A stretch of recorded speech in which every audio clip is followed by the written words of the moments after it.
what's happening? How you guys doing? Uh, El Haj Malik El Shabazz. Today is February 13th, 2019, one day before Valentine's Day. I don't know if you guys celebrate that day or holiday, if you want to call it a holiday, but or love day. I typically don't, uh, unless I have somebody to celebrate with. But anyway, hey, I want to talk a little bit or discuss the 2019 Grammys as well as the Kamala Harris's interview she did on the Breakfast Club with Charlamagne the God, DJ Envy, and what's her name, Angela Yee, uh, and also okay, let's start with Kamala Harris's interview that on the Breakfast Club. Uh, and Charlemagne the God asked her a an interesting question. He asked her, "What would she do?" Or he asked if she has a black agenda,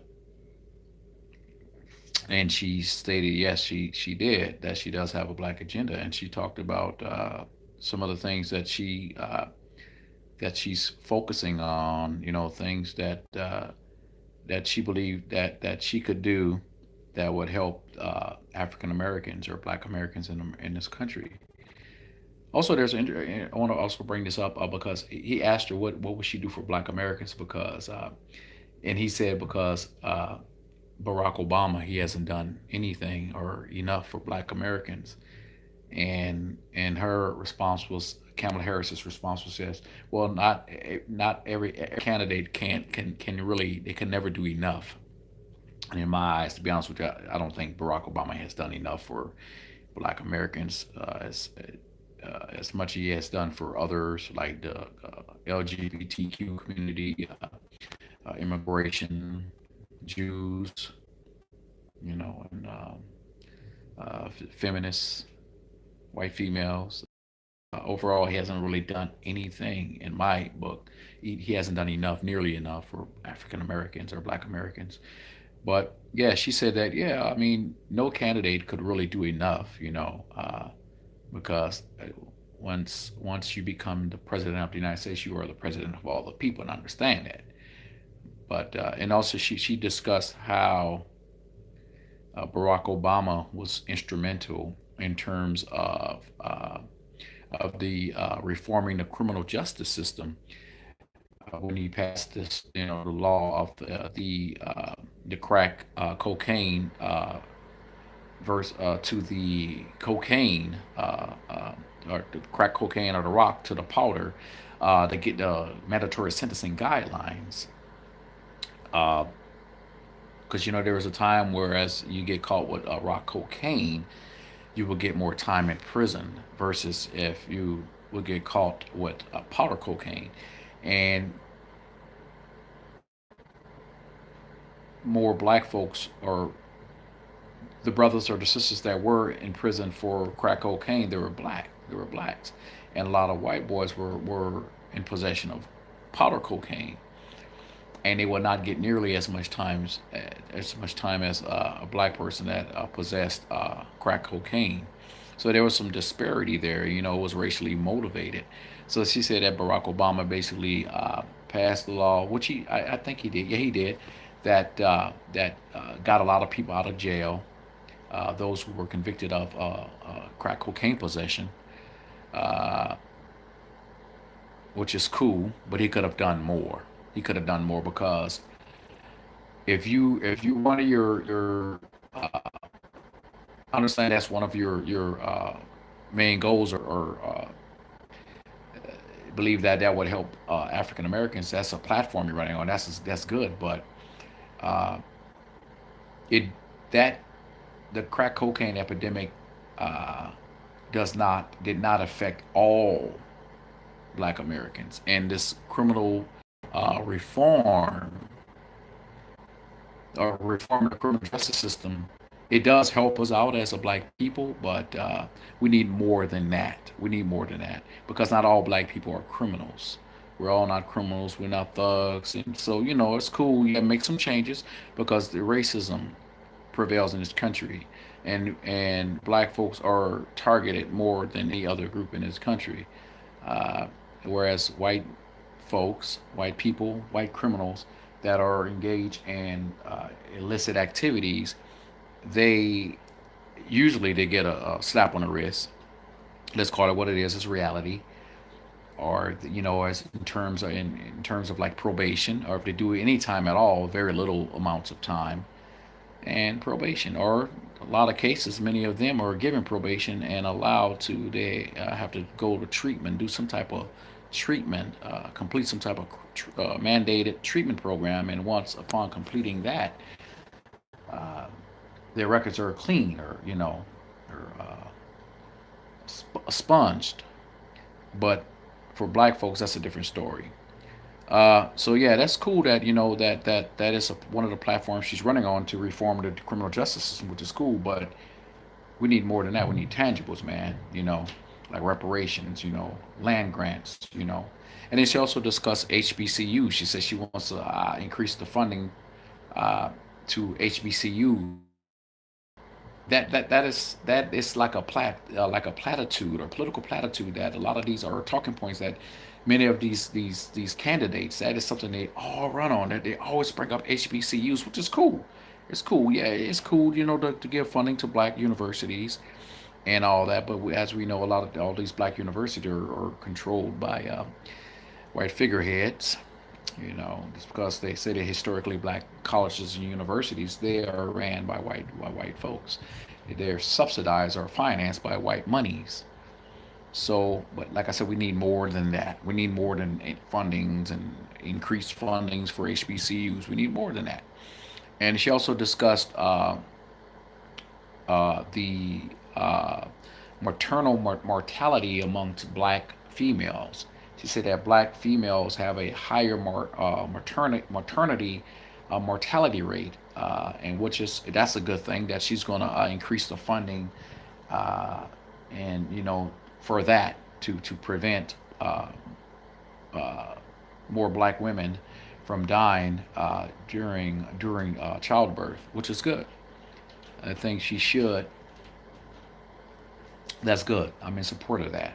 But again, like I said, we need more than that. We need tangibles. We need reparations. Uh,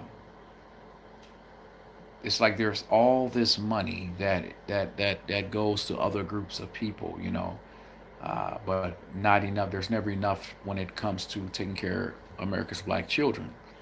You know, uh, reparations. And she did say, "Oh, I'm in support of some form of reparation," but she didn't wouldn't go into details. She wouldn't be specific about in what way. How does she support reparations? How's that part of our platform? So I'm gonna have to look on her page and see if she discusses or if she breaks down her version of reparations. Forget this one lady. What's her name? Her name is Marion something. This white lady, Marion. She's like I think she's Oprah Winfrey's. I should have written her name down, but she's Oprah Winfrey's spiritual advisor. But she's also running for the White House in 2020, and she spoke about reparations. And I think I'm saying her name right. I think I said her name Marion something. But she said that she would like to allocate or side at least what she said $100 billion that would be paid out uh, over a 10-year period or a period of a decade, and which is good. That's good. 100 billion. Allocate $100 billion to help descendants of slaves or DOS or ADOS, American descendants of slaves. That's beautiful. Set aside 100 million, but that would be considered, I believe, would be a down payment because America has gotten rich, wealthy off of the backs of black people, off of the backs of our ancestors. in the trillions. America has made trillions of dollars off of the backs of black people, off of the sweat, blood, and tears of black people in this country. Blood, sweat, and tears are rooted in the soil of this nation. The blood, sweat, and tears is what built the wealth of America. So America owes us trillions of dollars, you know, trillions.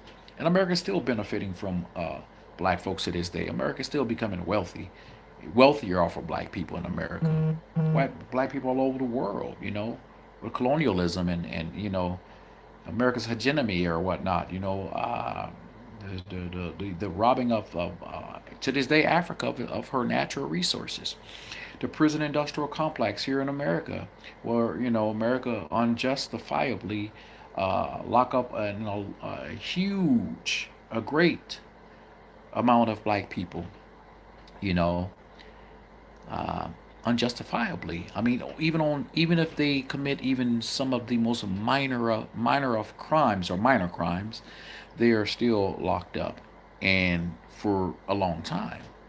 Uh, so I don't know. And the school system here is so screwed up. I mean, they're teaching our kids this brainwashed education, and a lot has to change in America, man. Especially with respect to how they deal or treat black people in this country. So, I mean, you got all this money for wars and all that, but you can't feed the poor and you can't take care of the people. Uh, America just, still is dictated, controlled by the oligarchs, by the old, wealthy white men, women too. So there has to be a change in this country. In order for there to be a legitimate change in America, then the entire system has to be turned upside down.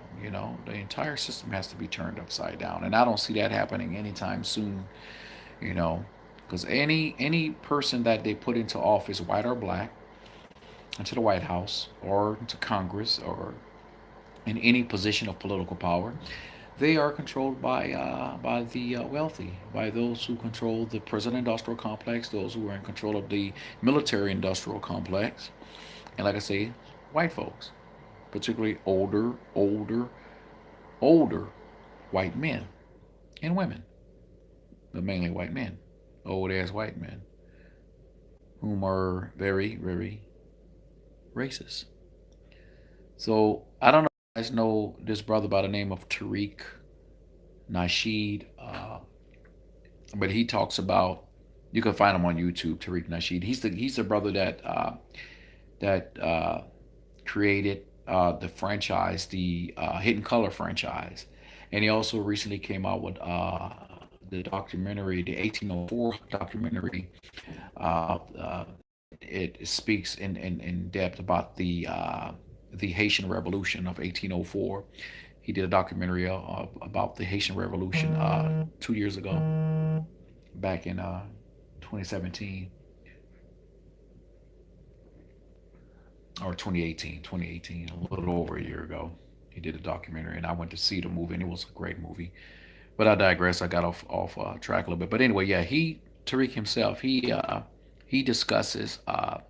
He came up with this hashtag, and it's the hashtag is uh, tangibles 2020, and he talks about reparations, and he said that we cannot just vote for a black candidate simply because they're black. We made that mistake with Barack Obama, and he hasn't done enough, nearly enough for black people. But he has done a lot for Hispanics. He's done a lot for other immigrants. He's done a lot for the gay, lesbians, or LGBTQ. He's done a lot for the Jews and it's bullshit. I mean, or for the feminist movement, but not nearly enough for black people. I understand the criminal justice system reform. That's cool. That's really cool. But that doesn't affect all black people. So Kamala Harris has to come. She has to come with it, man. She has to come with it. She can't just say, "Oh, it's about I want to just do something, add my version or to the criminal reform system, justice system. I want to."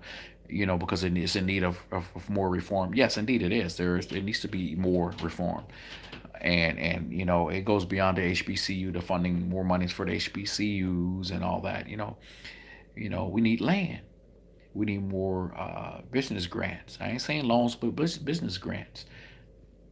We shouldn't even have to pay taxes. Black folks shouldn't have to pay taxes for, let's say, 10 years. That'll help too. A lot of the money there that this country or these states are making, and the government is getting this cut too as well off of the legal marijuana. Uh, they could take some of that money and contribute, uh, allocate some of those funds to the reforming the black community, building the infrastructure, uh, giving black folks grants, business grants. Something has to be set aside specifically for black people, man. We can't uh, consider ourselves as part of the minorities, or people of color, because our suffering, the things we have gone through in this country are unique. Our suffering, our exploits are unique. The raping, the killing of our ancestors, and the raping and killing of us to this day is unique. No other group could say that they have went through the things we've gone through. No, no, no, no, no, no. Oh, you like my shirt? This is my Bruce Lee shirt. See, it says, hold on. Yeah, you see that? Fear is for others. See that? I'm a big fan of Bruce Lee. But I digress. But yeah, man. So, these candidates, Kamala Harris, uh, whoever, black or white, they have to bring it, man. They have to bring some tangibles, man. They have to run. They have to run on a black agenda platform. If they want the black vote, they got to cater to us. They got to give us something. Allocate some funds, man. You know, huh? It is what it is. Some funds have to be allocated for us, specifically for black people. There can't be no black brown coalition, no black white coalition until there's some black coalition. We got to come together as people, as black people, especially particular American descendants of slaves, ADOS, or foundational Black Americans, which is another term that Tariq uses. He also has a hashtag foundational Black Americans, and hashtag ADOS. So it's not my thing, nothing of my creation. I got this all from Tariq, smart brother.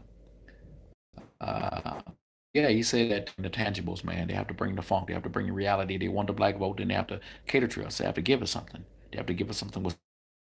I don't mean just any vegetables. We gotta have good vegetables, organic vegetables, not the vegetables or fruits with all the pesticides and all that. We need organic stuff. We need meats too, though.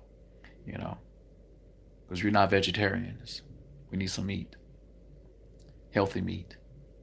We don't need all the chemical treated cows or whatnot, hormones and whatnot, and we need good meat. Some of that kosher shit. Uh, so yeah, that's what Tariq. That's basically what he said. And Professor Black Truth. I don't know if you guys know about Professor Black Truth. He's also on YouTube. Check him out, man. And Phil from the Advice Show on YouTube. Check that brother out too. Phil of the Advice Show. He's based out of I think he's based out of, was he out of Austin or Houston? I think he's out of Houston. And also, you got to check out this chick by the name, this sister by the name of Nicole from of Nicole's View on YouTube. She's out of Austin, Texas. And Professor Black Truth, I don't know where he's located or where he's, yeah, where he's based, but he's an intelligent brother too on YouTube. Professor Black Truth, check him out on YouTube. And he also was discussing or talking about Kamala Harris's hypocrisy and her track record with when she was Attorney General of California and prosecutor, in California, in the state of I think San Francisco, was San Francisco or L.A., but how she locked up black people, yeah, man, in alarming numbers. Alarming numbers. She locked up black men, black women, She was big on that truancy thing. She locked black women up whenever if their kids missed school. She would just locking black men up in large numbers too, especially when she's attorney general. And Professor Black Truth uh, spoke about that, touched on that. Tariq Lee touched on that. Nicole from the Advised View touched on that. And who else it does? And Phil from the Advised Show touched on that. So Phil, Professor Black Truth, Nicole, and I think that's those three or four.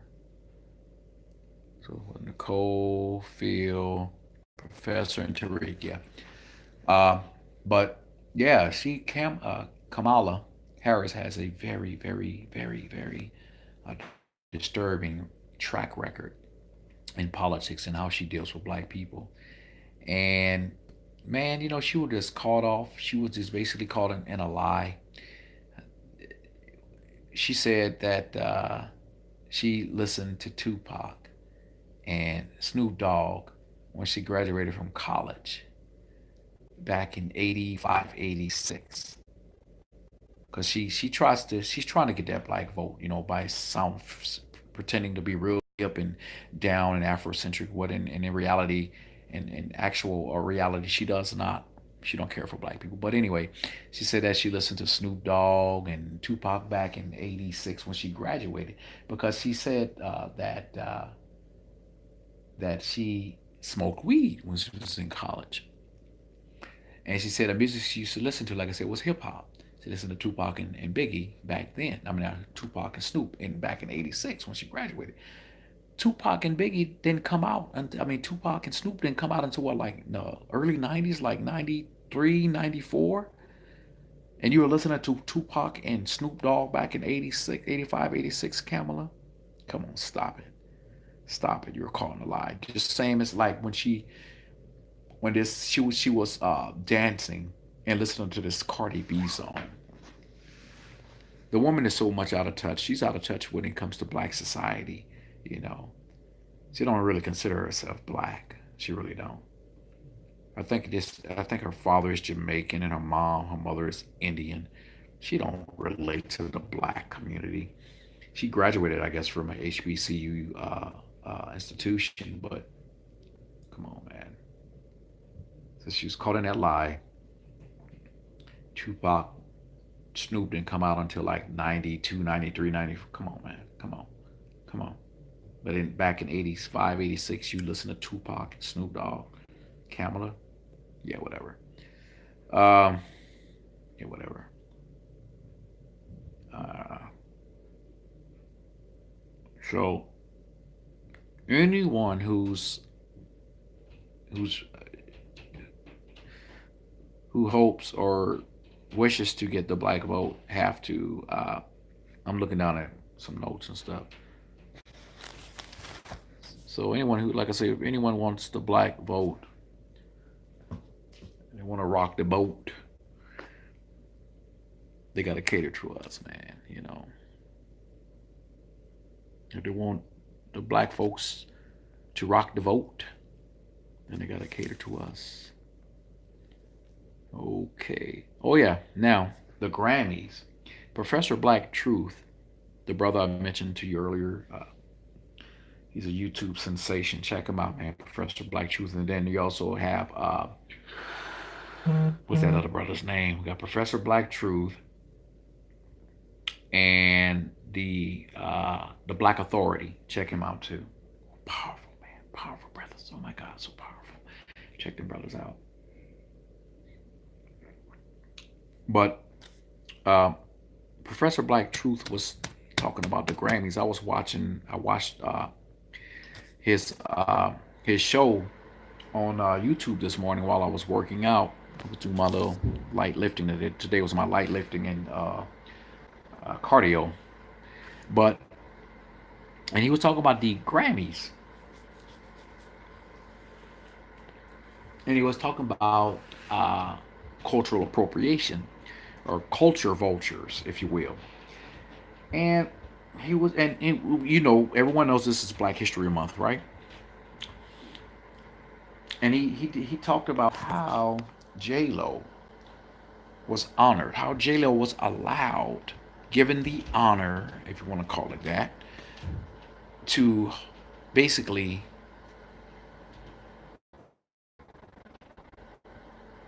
she was the one to basically allow to sing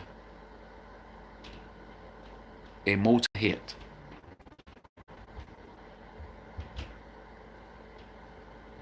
She was allowed to give tribute, to give her a tribute to Motown. That particular undertaking, that shit right there got a lot of backlash. A lot of backlash on social media. Many black folks were livid that she was allowed to give the Motown tribute. She was allowed to showcase the Motown tribute. And then you had all these, seemed like a bunch of Latin women around, to me, Latin people around her dancing and all that. I saw this, know, snippets of it or whatnot. But Professor Black Truth was talking about how can they allow that to happen? Why did they not? Why didn't they pick a black woman to do that, to give the Motown tribute? Why? Why not? But they allow J Lo. See what they're trying to do? They're trying to give credence, or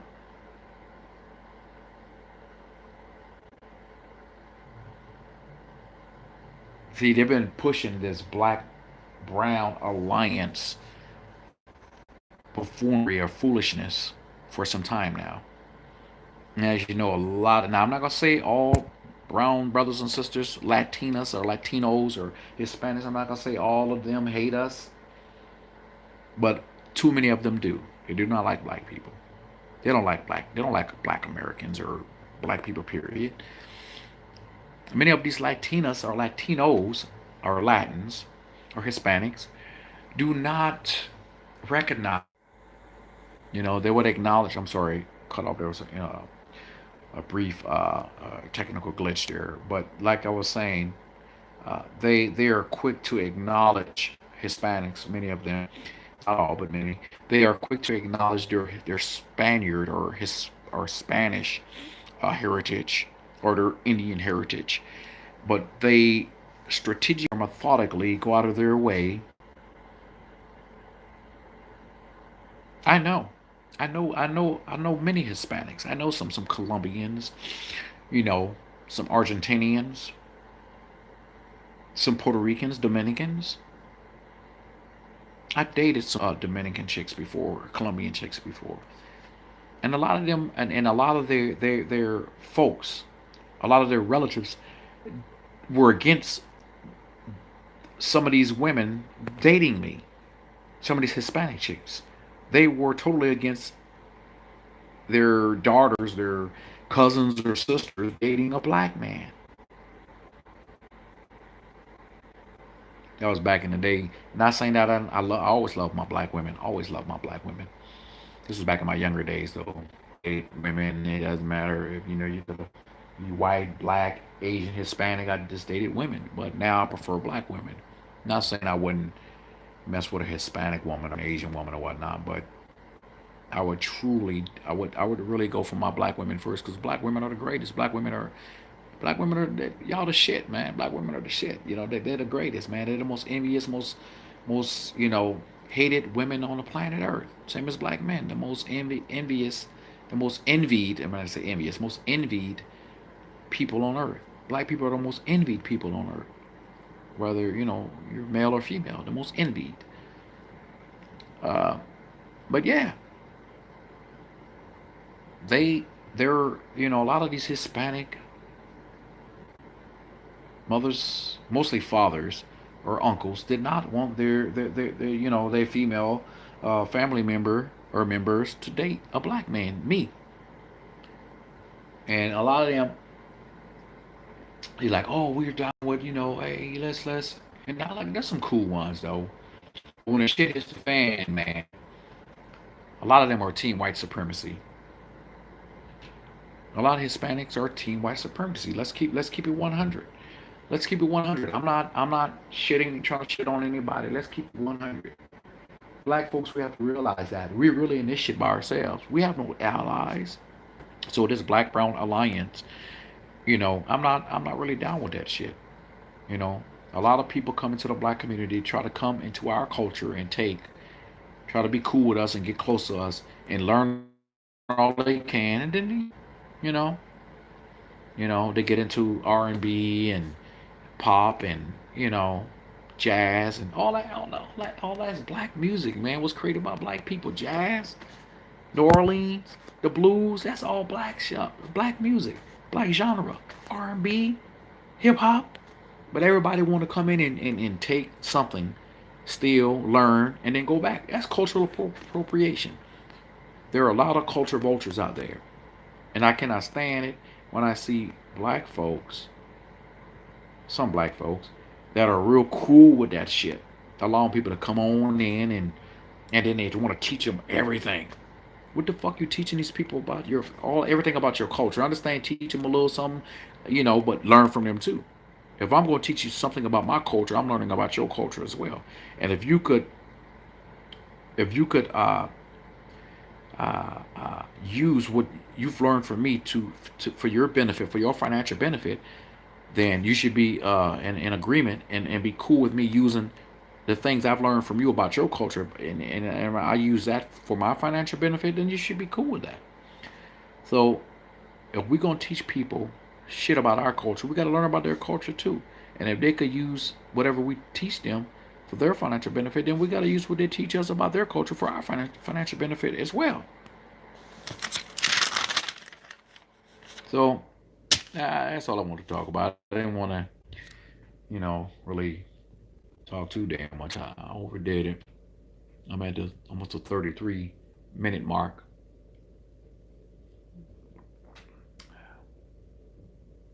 It wasn't too cold today. You know, we got quite a bit of snow over the last, I'll say the last 5 days, 6 days. Got quite a bit of snow. Or the last 4 or 5 days. And then we had like uh, maybe like two really extremely cold days last week. And then like 11 days ago, 11, 12 days ago, it was really cold. 12 days ago, it was really cold. Or let's say 16 days ago, I think it got down to like minus 60 degrees in Minnesota, segment some parts of Minnesota. That's why I'm based in Minnesota. Maybe I should have told you guys that. We have some crazy people out there. It was pretty, like I said, the weather was pretty moderate. I mean, and I shoveled some snow yesterday.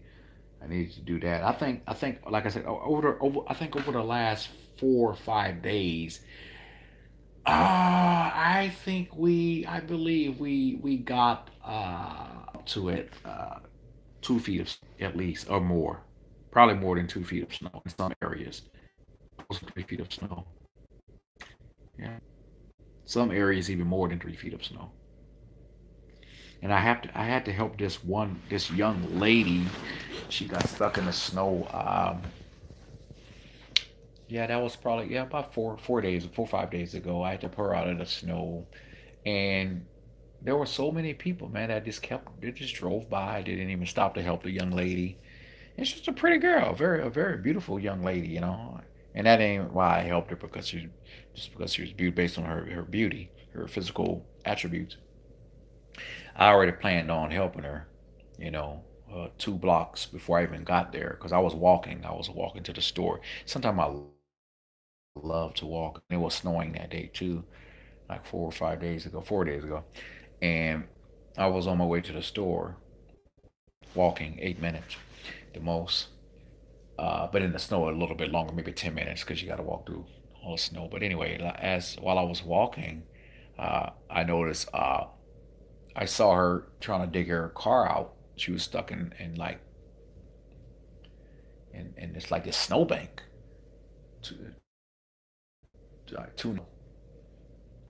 and but there was already enough snow even then, even before it had gotten cold. It's been pretty much snowing, shit, man, since pretty much on and off since like last month. We began to snow since January. But I digressed again. But like I said, I saw her. I noticed her. She was trying to dig her car out, uh, 2 blocks from 2 blocks away. I noticed that, and then when I got close to her, I was like, oh shit, she beautiful as hell. But I was thinking about helping her then, like I said, 2 blocks away. And so I helped the young lady. I dug her out and everything. And people just kept, just rolled by. I helped her and everything. And she thanked me and everything. And I just went on my way, no big deal. I didn't do it too. Just because she was pretty. I mean, I like helping people, man. We have to do that. We have to help each other every now and then. I don't care what color a person is, uh, you know, their age or whatnot. If you can help a person, help them. Help them. Help everyone. Help people. We gotta be. It's all about humanity. It's about you know uh, being at peace with yourself and loving yourself. And then when you can love yourself and be at peace with yourself, you can help other people too. You don't look at a person simply based on their color or their gender or whatnot, or whether they're rich or poor or their looks. But I do believe in helping my people first, black people first. I do believe in that. And I have to. We have to help each other first before we can even spread ourselves thin and even consider helping other people, because we always go to bat for other people. Black people always go to bat for other races, people of different. They don't reciprocate that that type of treatment or humanity. So, but anyway, I'm going to conclude this video. It is what it is. I hope I said everything I think I did. So yeah, if they want our vote, uh, uh, for 2020, for the 2020 run, White House run, then any candidate, if they want our vote, the black vote, then they have to cater to us, man. They got to give us some tangibles, like Tariq said, tangibles, like from the Advice Show have said, tangibles, like Nicole the Advice of Nicole's View, like she said, tangibles, like Professor Black Truth have said from the Professor Black Truth program on YouTube, tangibles like the Black Authority have said on the Authority show on YouTube. All these folks that mentioned are on you, and Professor Black Truth and Phil, uh, and also Umar Johnson. Check him out too. I like Dr. Umar Johnson, and also Dr. Claude Anderson. You have to check out Dr. Claude Anderson. Brilliant man, brilliant man, brilliant man, brilliant old man. He was part of the was he part of the Carter? I think he worked for the Carter administration back in the 70s and stuff. So, and he has several books out. One is called, what is that book called? It's called the Black Labor White Wealth. Black Labor White Wealth. I got it over there. Matter of fact, I got several of his books over there. Black Labor White Wealth, where you talk about the social economic status of Black America and what steps or tactics we have to undergo in order to lift ourselves up and become economically and politically and socially independent of the shake ourselves free of the white power structure. And yeah, Dr. Claude Anderson is a brilliant man. He's a father. He's like my father or my grandfather. He's got to be in his 80s by now, I think. 70, late 70s, mid 80s maybe. You know, or he would be like my father, because I'm an old man. But anyway, yeah, man, you guys will be cool. Take care. God bless.